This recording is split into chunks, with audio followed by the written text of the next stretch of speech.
ಒಳ ಮೀಸಲಾತಿ ವಂಚಕ ಪರಮೇಶ್ವರ್ಗೆ, ಒಳ ಮೀಸಲಾತಿ ವಿರೋಧಿ ಖರ್ಗೆಗೆ, ಒಳ ಮೀಸಲಾತಿ ವಂಚಕ ಖರ್ಗೆಗೆ, ಮಾದಿಗರ ಮಲಹಾರ ಮಾಧವಪ್ಪರಿಗೆ, ಒಳ ಮೀಸಲಾತಿ ವಿರೋಧಿ ಸರ್ಕಾರಕ್ಕೆ ಬೇಕು ಬೇಕು ಬೇಕು ಬೇಕು ಜಾರಿಯಾಗಲಿ ಜಾರಿಯಾಗಲಿ ಜಾರಿಯಾಗಲಿ ಜಾರಿಯಾಗಲಿ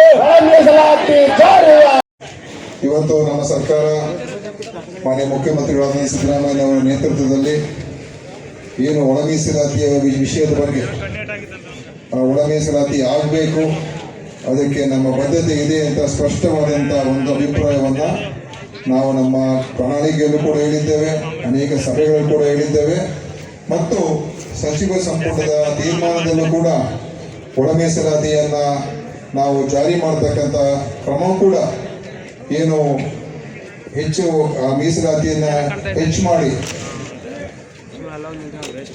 SC ಅವರಿಗೆ 17%, ST ಅವರಿಗೆ 7%,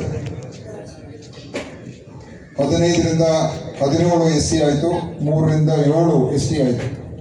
ಅದನ್ನು ಮಾಡಿ ಒಂದು ಇತ್ಯರ್ಥ ಮಾಡ್ತಕ್ಕಂಥ ಪ್ರಯತ್ನವನ್ನು ಮಾಡಿ ಅದಕ್ಕೆ ಏನು ಸಾಮಾಜಿಕ, ಶೈಕ್ಷಣಿಕ, ಆರ್ಥಿಕ ಸಮೀಕ್ಷೆಯನ್ನು ಕೂಡ ಮಾಡಿಸಿ 2 ಬಾರಿ ಹಿಂದಿನ ಒಂದು ಸರ್ಕಾರದಲ್ಲೂ ಕೂಡ ಆ ಒಂದು ಸಮೀಕ್ಷೆಯನ್ನು ಮಾಡಿರ್ತಕ್ಕಂಥದ್ದು ಅದು ಕಾಂಗ್ರೆಸ್ ಸರ್ಕಾರನೇ, ಅದು ಸಿದ್ದರಾಮಯ್ಯನವರೇ.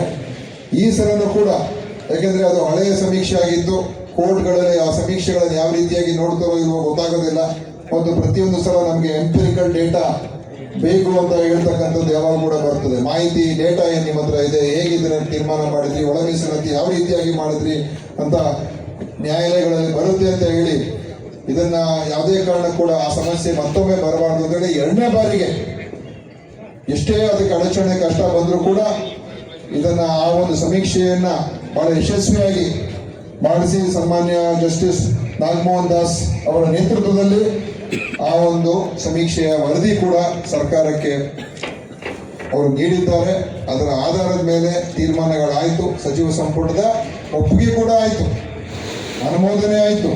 ತದನಂತರ ಮತ್ತೊಮ್ಮೆ ಏನು ಇವತ್ತು ನ್ಯಾಯಾಲಯದಲ್ಲಿ ಅದಕ್ಕೆ ಸ್ವಲ್ಪ ಮಟ್ಟಿಗೆ ಅದು ಮತ್ತೆ ನಿಂತಿದೆ.